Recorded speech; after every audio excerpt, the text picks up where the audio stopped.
So if we go ahead and add everything up, it's most likely going to be so far over $4 million in 2020. $4 million this year, and 2020 isn't even over yet. And yet 3 years ago, Graham was a nobody on social media. In just those 3 years, he found his niche, learned how to make videos, became an internet celebrity, broke $1.5 million per year through just AdSense, and created over 10 different income sources directly from YouTube, generating another $2.5 million every year. He accomplished the YouTube dream for many people, starting a channel, and it began making him so much money that he quit his job. Alongside analyzing how Graham grew his YouTube channel and social media at an insane speed in such a short amount of time, we'll also be taking a look at the business side of things to understand what steps he took to build his massive multi-million-dollar brand. This will be a great episode for anyone looking to learn how to market their business and for those trying to grow a brand of their own.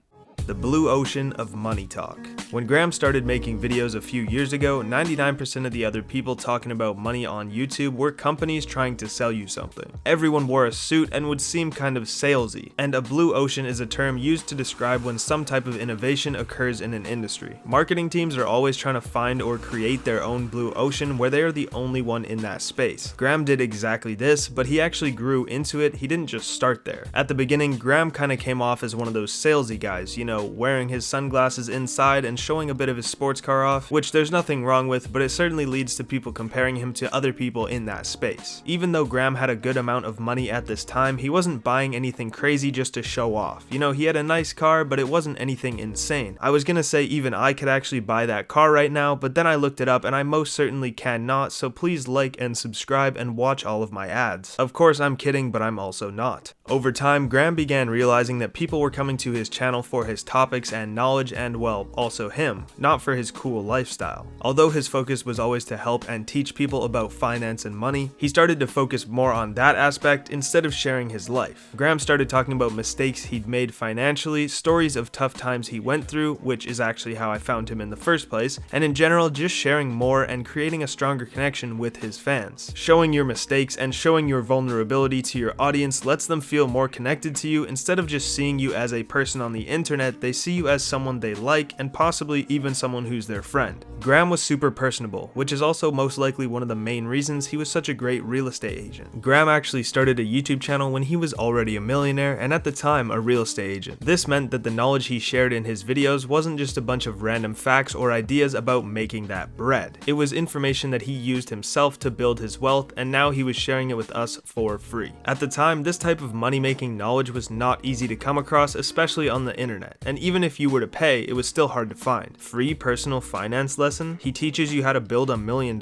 and he doesn't want anything in return? And that's exactly how Graham found and created his own blue ocean. Graham is a great marketer. When I say Graham is a marketer, I'm talking about in the sense of YouTube, as everyone who is a YouTuber does some form of marketing whether they know it or not. I mean, even this video is marketing for me, and it's kind of working if you're watching this video so far, so got 'em. But if someone has a successful channel on YouTube, chances are they're good marketers and they have a decent understanding of how to get their content in front of people. That's the whole reason the term clickbait came about. It's marketing that overpromises and underdelivers. Getting good at the marketing of YouTube is something that comes over time, as if you were to make 20 videos and take a look at the analytics, you'd be able to see which videos did best and most likely why as well. Sometimes videos do well because of their thumbnail, sometimes it's the title, and sometimes it's just the content in the video. A thumbnail to catch people's attention, a title that tells them what they could learn from watching the video, and the content within the video actually being entertaining / high quality. Every YouTuber gets better at this formula over time, and a prime example of this in Graham's case is his most popular video, How I Bought a Tesla for $78 a month. And there's no question in my mind as to why this video got 7 million views. I mean, the title is enough to make 90% of people who see it want to click on it. This is good marketing, as Graham didn't actually sign papers for a Tesla with a monthly payment of $78. He got the Tesla full price, most likely with an average payment of a few $100s per month. But because of tax write-offs, savings, and also YouTube videos he made about the car, he ended up making money off the car every month, meaning it nearly paid for itself every single payment, which is why in the end he's only losing $78 every month by owning it. Now if you think about how the average person would title this video, it would most likely be something like how I saved money by buying a Tesla, or maybe how to get a low payment on your Tesla. And for this reason, Graham's title is gold and the perfect amount of clickbait. Even though his Tesla wasn't technically $78 a month, when he explains it and you understand his point and you also learn from him, you kinda understand that he's not lying either. And one more example of this is his $0 home video. I remember seeing this video around a year ago when I was just getting into real estate myself, and I thought, whoa, this guy bought a house for free, I need to do that. And after watching the video, I understood that he didn't buy the house for free, he bought it for millions and then made the money back directly through the property. And I also learned how he actually did it. Even though I clicked on this video wanting to know how to buy a house for free, I left with the knowledge of how I can take advantage of buying a property in the future. And some people may still say this is clickbait, but the things I learned within that video made up for it. So most people are leaving the video happy.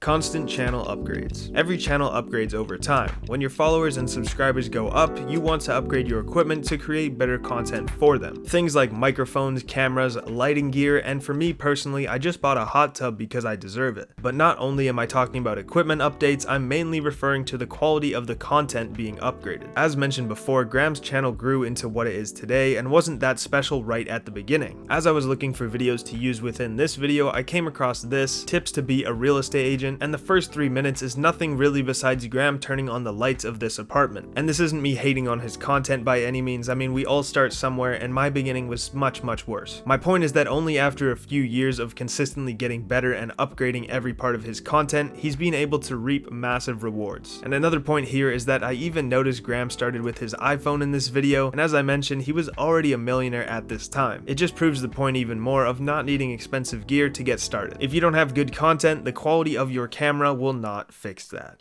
Right place, right time. Just like everything in life, timing matters. Graham got started on YouTube at a time where there were many other large YouTubers already. I mean, his channel is only 3 years old. It's not like he started back in the days where he had a huge head start, but what he did have was a head start in the finance niche. As I mentioned, Graham found his blue ocean after making content for a little while. He was one of the only people on YouTube at the time talking about personal finance in a genuine way. The truth is that if Graham started on YouTube right now, today, from 0 subscribers and started uploading consistently just like he currently is, it would most likely take him much longer to grow, because there are many more creators putting similar content out there nowadays. I still believe Graham would find success as he knows what he's doing and makes good videos. It would just be a lot tougher. And this actually goes for 99% of all channels in my opinion. It's hard to grow in a space where there are tons of creators doing the same thing. There's generally 2 main ways of blowing up. One is that you're in a content space in the right place at the right time, something that's just about to get super popular, like finance, which is what happened to Graham. Or 2, you do something super unique that gets eyes on you even when you're in a saturated market. For example, Noah Miller playing video games would normally get an average amount of views, but when he played with his steering wheel, people loved it because no one else was playing with a steering wheel. I mean, why would they?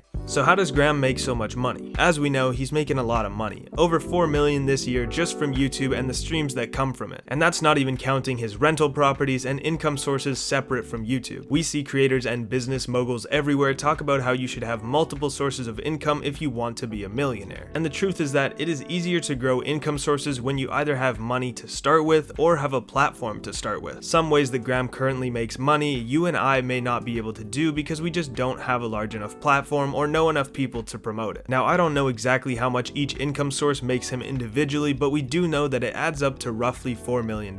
If you aren't aware, Graham has 3 YouTube channels. His main channel that you're most likely familiar with, a second channel that has a lot of reaction content, and a third channel is a podcast. Shout out to Jack. These 3 channels combined will make Graham over $2 million through AdSense just in 2020. One of his next largest sources of income is sponsorships, where I would assume he makes around $40,000 per month from brands reaching out to him for product placements and promotions. And after that are his program sales, where I again presume he makes somewhere around $40,000 per month. Graham has a real estate course and also a YouTube course, which are some of the most highly regarded courses on YouTube. And next is affiliate marketing, which I'm sure you all know how that works. Graham links a product below his video, and if someone clicks and buys something from that link, Graham makes some money. And for each of those YouTube channels he has, they all get their own AdSense, they get their own sponsorships, and they get their own affiliate marketing links. Overall, Graham most likely has more than 10 or 15 sources of income, and not to mention the coffee brand he's been hinting at. Sales without selling. Graham is able to sell so many courses and make so much money, like $40,000 a month, in general because he doesn't force anything on his followers or subscribers. Most people don't even know he offers the courses that he does because he never actually mentions them, maybe once in every 50 videos or so. And there sure is something appealing about someone who doesn't need to sell you things when they create them. It tells us that maybe the courses are actually really good content and not just a quick cash grab for people's money. It also helps that Graham has grown trust with his audience after years of videos where he is just genuine and sharing everything.